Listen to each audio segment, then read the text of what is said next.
Uttarakhand express में आप सभी का बहुत स्वागत है। आपके साथ मैं हूं नलिनी पांडे। चमोली के जोशीमठ का नाम बदल चुका है। जोशीमठ की जगह अब ज्योतिर्मठ नया नाम होगा। इसके साथ ही कोशिया कुटोली तहसील का नाम भी बदल दिया गया है, जो कि अब श्री कैंचीधाम तहसील के नाम से जाना जाएगा। कोशिया कुटोली तहसील नैनीताल जिले में आती है। केंद्र सरकार ने राज्य सरकार के प्रस्ताव को हरी झंडी दे दी है।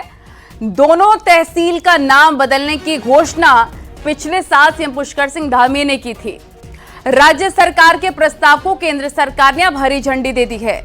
स्थानीय लोगों की मांग पर नाम बदलने का प्रस्ताव दिया गया था।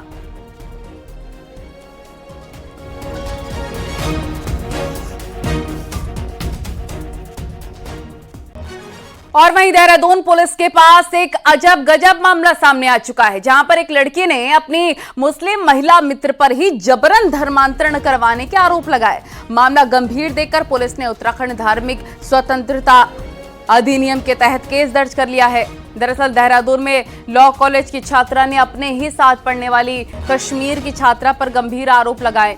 छात्रा का कहना है कि उसके दोस्त बार बार उसे धर्म परिवर्तन के लिए उकसाती है, कहती है, साथ ही उसे धर्म विशेष के लड़के से शादी करने के लिए भी उकसाती है। लेकिन जब पीड़िता ने मना किया तो आरोपित छात्रा ने युवती के कुछ प्राइवेट फोटोज भी सोशल मीडिया पर वायरल करने की धमकी दी, जिसके बाद केस दर्ज कर लिया गया है।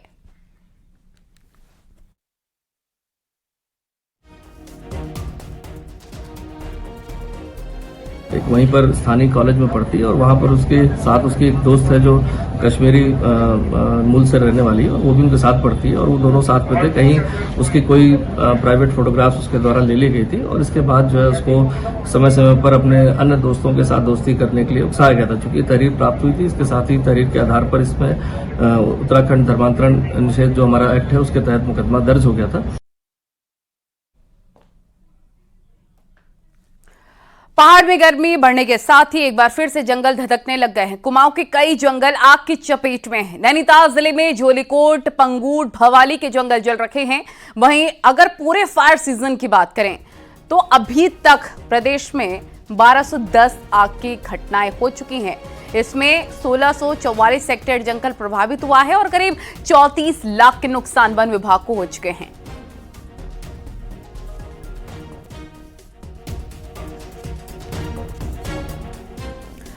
पहाड़ तप रहे हैं और जंगल धधक रहे हैं। नैनीताल वन प्रभाग में आग के कहर से खतरा ही खतरा हो रहा है, तो वन विभाग सिर्फ राम भरोसे चल रहा है। देखिए इसे पर रिपोर्ट।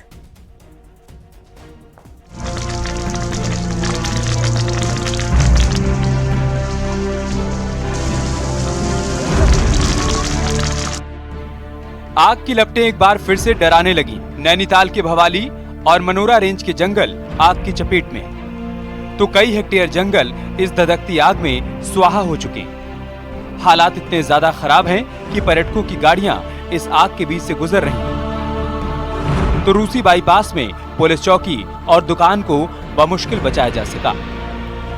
पार्किंग में इतनी अफरा तफरी मची कि 20 से ज्यादा गाड़ियों को हटाना पड़ा। फिर हम लोग आए अपने यहाँ से, जितना हो सकता है थोड़ी हमने करा। बाकी फायर सर्विस की गाड़ी आ गई थी, उनको बुला लिया था। पुलिस वाले लगे थे, बेचारे सभी लगे थे यहाँ पर बुझाने को। फिर भी बहुत मतलब आउट ऑफ कंट्रोल थी। गर्मी बढ़ने के साथ ही पहाड़ में एक बार फिर से जंगल धधकने लगे हैं। हरियाली के बीच चारों तरफ धुएं का गुबार दिखाई दे रहा है।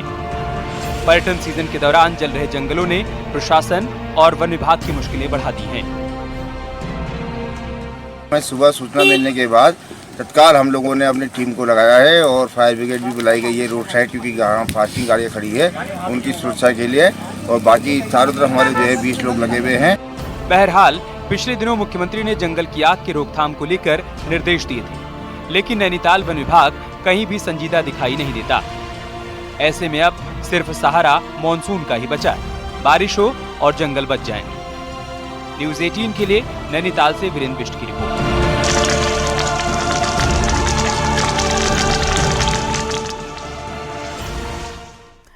और पौड़ी जिले में एकेश्वर ब्लॉक के बडोली गांव तक पहुंची जंगल की आग ने गांव के पास बने वेडिंग हॉल को भी अपने चपेट में ले लिया।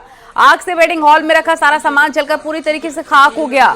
सूचना पर मौके पर पहुंची फायर ब्रिगेड की टीम ने 4 घंटे की मशक्कत के बाद आग पर काबू पाया है।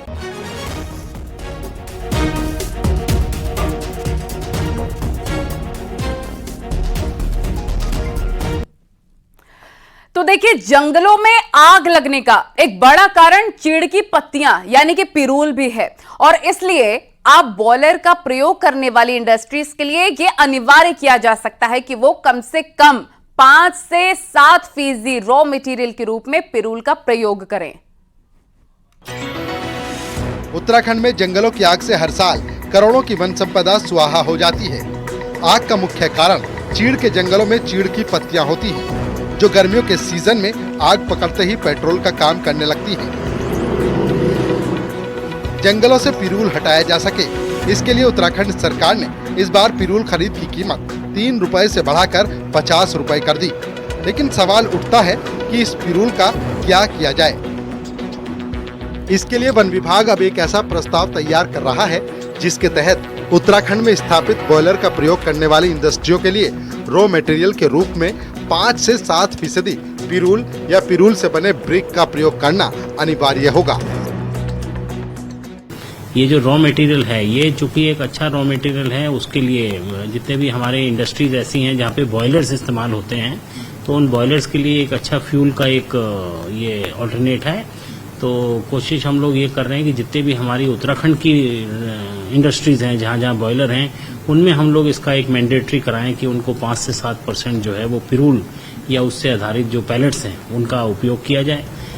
उत्तराखंड में इस बार जंगल की आग ने खूब तांडव मचाया। गढ़वाल से लेकर कुमाऊं तक 6 लोग आग की भेंट चढ़ गए। इस साल रिकॉर्ड 1200 से ज्यादा आग लगने की घटनाएं हुई हैं। ऐसे में अगर पिरूल पर सरकार की ये नीति कारगर होती है तो उम्मीद है कि जंगल में आग की घटनाओं में कमी हो सकेगी, साथ ही पिरूल का भी सही इस्तेमाल हो सकेगा। न्यूज़ 18 के लिए देहरादून से सुनील नवप्रभात की रिपोर्ट।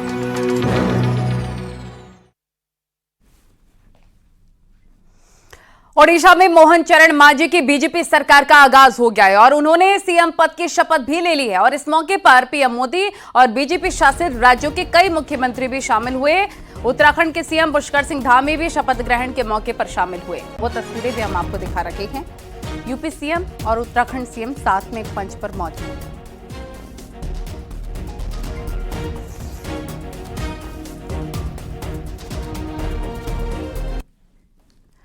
मंगलौर और बद्रीनाथ विधानसभा उपचुनाव के लिए बीजेपी ने सियासी बिसात बिछानी शुरू कर दी है। बीजेपी ने बुधवार को अपने दो नेताओं को बतौर ऑब्जर्वर बनाकर दोनों विधानसभाओं में भेजा है। इसी पर देखिए रिपोर्ट।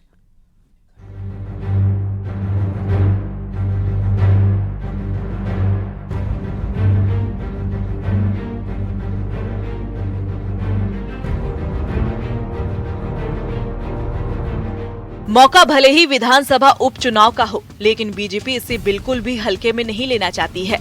बीजेपी ने बद्रीनाथ सीट के लिए चमोली जिले के प्रभारी मंत्री धन सिंह रावत और रुद्रप्रयाग के विधायक भरत चौधरी को ऑब्जर्वर बनाया है। तो इधर मंगरौली सीट पर प्रदेश महामंत्री आदित्य कोठारी और विधायक खजान दास को ऑब्जर्वर नियुक्त किया है। चारों लोगों ने बुधवार को विधानसभाओं में पहुंचकर मोर्चा संभाल लिया है। ये ऑब्जर्वर प्रत्याशियों को लेकर कार्यकर्ताओं के मन की थाह लेने के साथ ही वहां की सियासी हवा को भांपकर गोपनीय रिपोर्ट संगठन को सौंपेंगे। कि हमारे कि हम विकास के नाम पे वोट मांगेंगे और मैं आशा और विश्वास के साथ कह सकता हूं कि चमोली के लोग भारतीय जनता पार्टी के साथ में हैं और एक अच्छी विजय की ओर हम जाएंगे। देखिए, मंगलौर हमारे लिए बड़ा टफ रहा है, आपने सही कहा, क्योंकि हम वहाँ पे अभी चुनाव राज्य बनने के बाद नहीं जीत पाए। बसपा कभी कांग्रेस, और इस समय पूरी ताकत के साथ वहाँ पे चुनाव लड़ेंगे, चुनाव फाइट करेंगे और मुझे लगता है कि इस समय हम वहाँ पे जीतने की कोशिश करेंगे। बीजेपी दोनों विधानसभाओं में मंडल लेवल पर अपने विधायकों, मंत्रियों और सांसदों की तैनाती भी करने जा रही है। लोकसभा चुनाव में कई नेता पार्टी के मुताबिक अपना परफॉर्मेंस नहीं दे पाए थे। उपचुनावों में भी बूथ लेवल तक वोटों के मार्जिन का टारगेट नेताओं को देने की तैयारी है। पार्टी समीक्षा करती है और पार्टी एक टीम भावना के साथ में एक कलेक्टिव होकर के काम करती है और वहाँ पर कार्यकर्ताओं की भूमिका रहती है, हमारे जो जनप्रतिनिधि उनकी भूमिका रहती है। सब लोग एक समूह के रूप में, एक टीम के रूप में काम करते हैं। दरअसल बीजेपी हो या कांग्रेस, कोई भी उपचुनाव को हल्के में नहीं लेना चाहेगा। क्योंकि इसके ठीक बाद प्रदेश में निकाय चुनाव भी होने हैं और उपचुनाव में जीत हार की हवा निकाय चुनाव में पार्टियों का गणित बना और बिगाड़ भी सकती है। न्यूज 18 के लिए देहरादून से सुनील नवप्रभात की रिपोर्ट।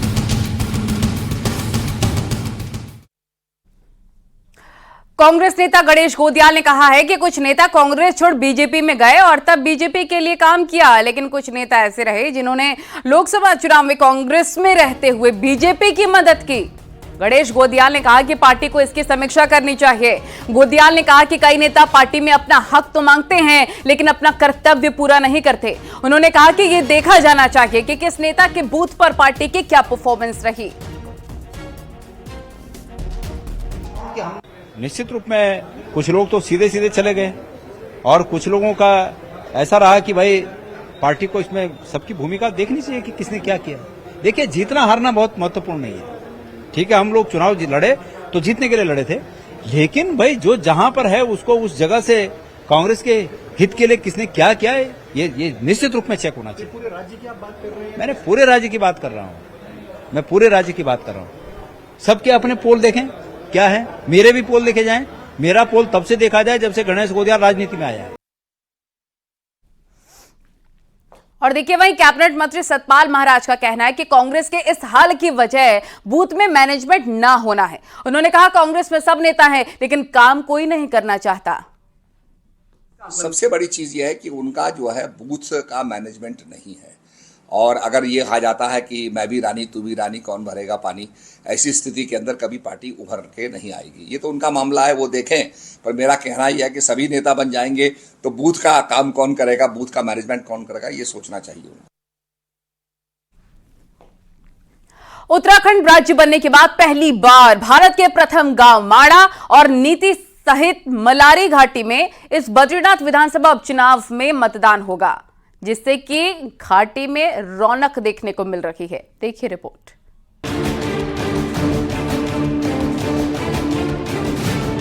चमोली की नीति और माड़ा घाटी पर पहली बार हो रहे चुनाव को लेकर राजनीतिक दलों के नेताओं में काफी उत्साह दिखाई दे रहा है और अभी से ही अपने पक्ष में मतदान करने को लेकर नेता गांव का भ्रमण भी करने लगे हैं और आने वाले वक्त में नेताओं के और भी दौरे होंगे। उपचुनाव में भारत के प्रथम गांव माड़ा, नीति, मलारी, कैलाशपुर, गमशाली, झेलम, कोशा, द्रोणागिरी, जुम्मा गांव समेत 3,834 मतदाता अपने ही पैतृक गांव में पहली बार मतदान करेंगे। माड़ा और नीति घाटी में पहली बार 1955 में एक बार लोकसभा का चुनाव हुआ था। उसके बाद अब सीधे 2024 में विधानसभा का उपचुनाव होगा। दरअसल नीति माड़ा घाटी दीपावली के बाद ठंड की वजह से बंद हो जाती है, यानी यहाँ के लोग पलायन करके तराई वाले इलाकों में पहुँच जाते हैं और फरवरी, मार्च और अप्रैल में बर्फबारी होती है और बर्फ की वजह से यहाँ चुनाव संपन्न नहीं कराए जा सके हैं। लेकिन इस विधानसभा उपचुनाव में पहला मौका आया है जब घाटी में ही पहली बार विधानसभा के चुनाव संपन्न हो रहे हैं। ये उपचुनाव ही सही पर पहला चुनाव है जिसमें नीति घाटी के लोग अपने मूल निवासों में मतदान करेंगे। इससे पहले जब वोटिंग होती थी तो शीतकाल में वो मतदान होता था और इनको जो ग्रीष्मकालीन प्रवास के दौरान इनको मासों में एक बूथ बनाया जाता था, वहाँ ये वोट करते थे। बद्रीनाथ विधानसभा सीट पर उपचुनाव की तारीख तय होने के बाद प्रशासन की तैयारियां शुरू हो गई हैं। नीति मलारी घाटी में भी प्रशासन की तैयारियां पूरी हो चुकी हैं। साथ ही आदर्श पोलिंग बूथ भी बनाए जाएंगे। अपने जो मूल उनके गांव हैं वहीं अपना वोट कास्ट करेंगे, तो उसके लिए हम लोग प्रॉपर उसकी रिपोर्टिंग कर रहे हैं। जो हमारे बूथ हैं उनका फिजिकल वेरिफिकेशन कर रहे हैं। जो मूलभूत सुविधाएं होनी चाहिए बूथ पे, उसको सुचारू रूप से हम व्यवस्थित करने के लिए पूरा प्रयास कर रहे हैं। सरकार का फोकस है कि इन घाटियों में अधिक से अधिक रोजगार की संभावनाओं को तलाशा जाए। उपचुनाव में हो रहे मतदान से लोगों की उम्मीद और बढ़ गई है। अब आने वाले वक्त में यहाँ विकास की नीतियाँ निर्धारित की जाएंगी। चमोली से न्यूज 18 के लिए नितिन सेमवाल की रिपोर्ट।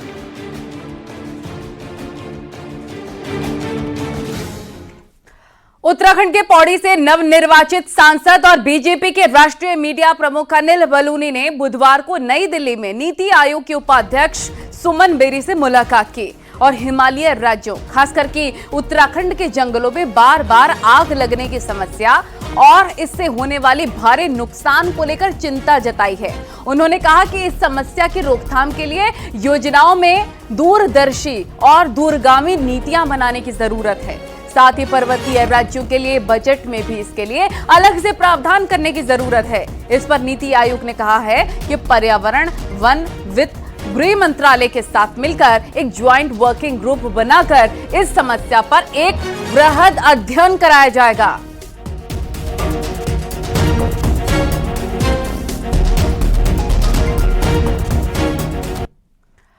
और अब आपको दिखाते हैं पहाड़ टॉप 10 न्यूज।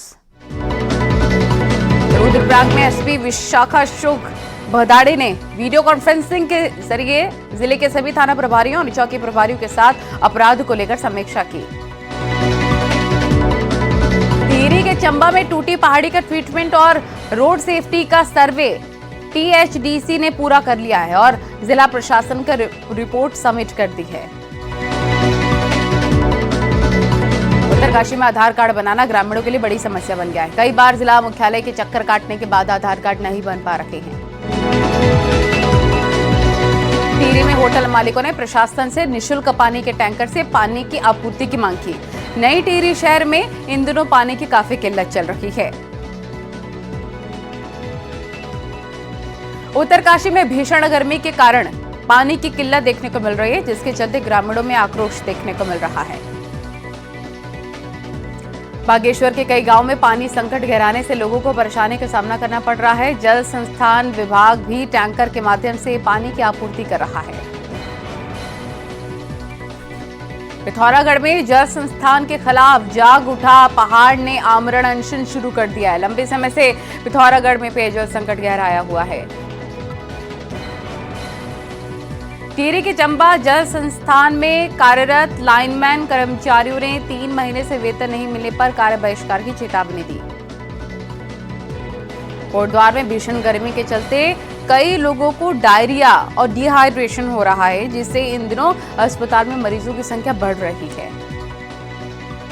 नैनीताल के कैची धाम में 15 जून को स्थापना दिवस मनाया जाएगा, जिसके चलते आज से कार्यक्रमों का आयोजन शुरू हो गया है।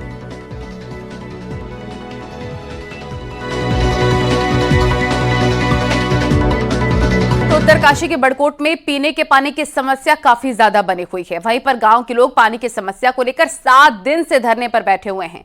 लोगों ने समस्या का समाधान नहीं होने पर 13 जून को जल संस्थान के ऑफिस में तालाबंदी करने की चेतावनी भी दे दी है। आपको बता दें कि पालिका क्षेत्र के 7 वार्ड के लोग लंबे वक्त से पेयजल किल्लत से जूझ रहे हैं। लोग यमुना तिलाड़ी से पेयजल पंपिंग योजना का निर्माण किए जाने की मांग कर रहे हैं। हमें पानी की परेशानी है। हमारे घरों में दो महीने से ज्यादा होगा नहीं तो 2 महीने कम से कम है। हमारे घर में एक बूंद पानी नहीं आता, न तो लाइन का पानी है न वो तिलाड़ी वाला पानी है। हमें पानी चाहिए। 2 महीने भाई हम बिल भी नहीं देंगे। हम बिल किस लिए देंगे? हम 2 बूंद पानी नहीं भरते 2 महीने बिल कैसे दें? 2 महीने बिल बिल्कुल नहीं देंगे। हम चाहते हैं कि 13 तारीख को सब लोग आए और अपनी बाल्टियां लेकर के पूरा रोड ब्लॉक करें और ताला लगाए जल संस्थान को। और ये सब लोग घर घर में जाकर के विदित करो। ये उग्र आंदोलन होने वाला है।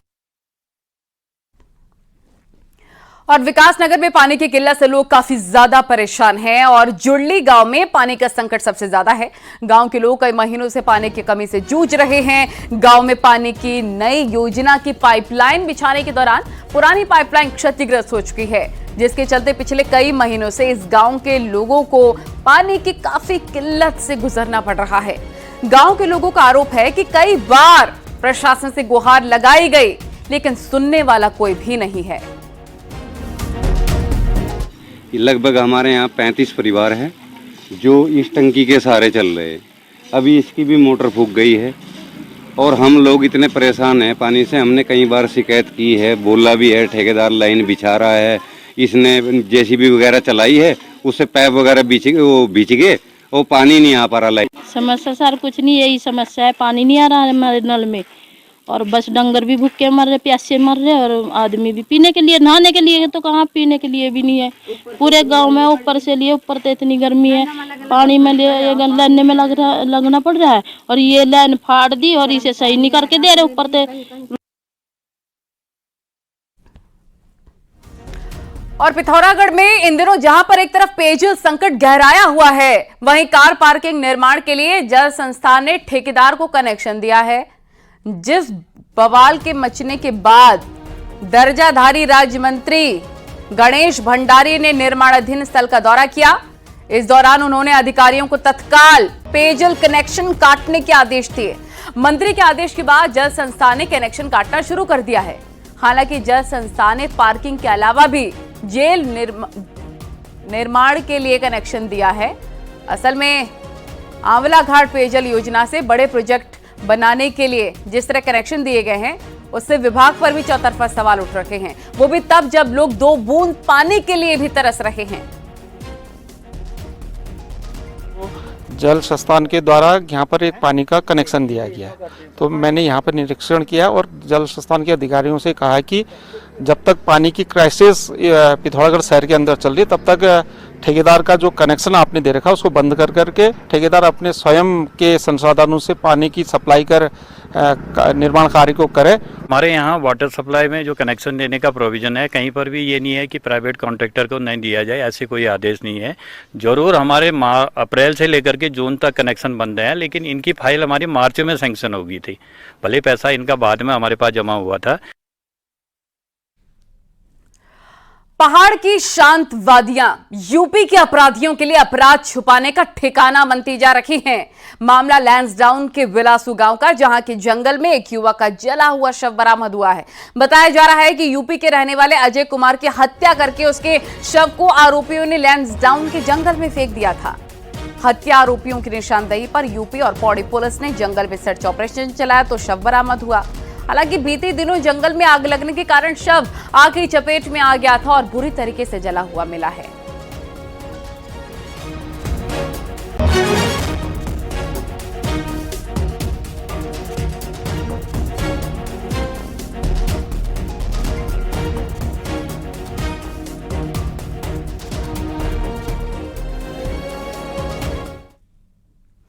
खबरें जा रही हैं, रुकेंगे छोटे से ब्रेक के लिए।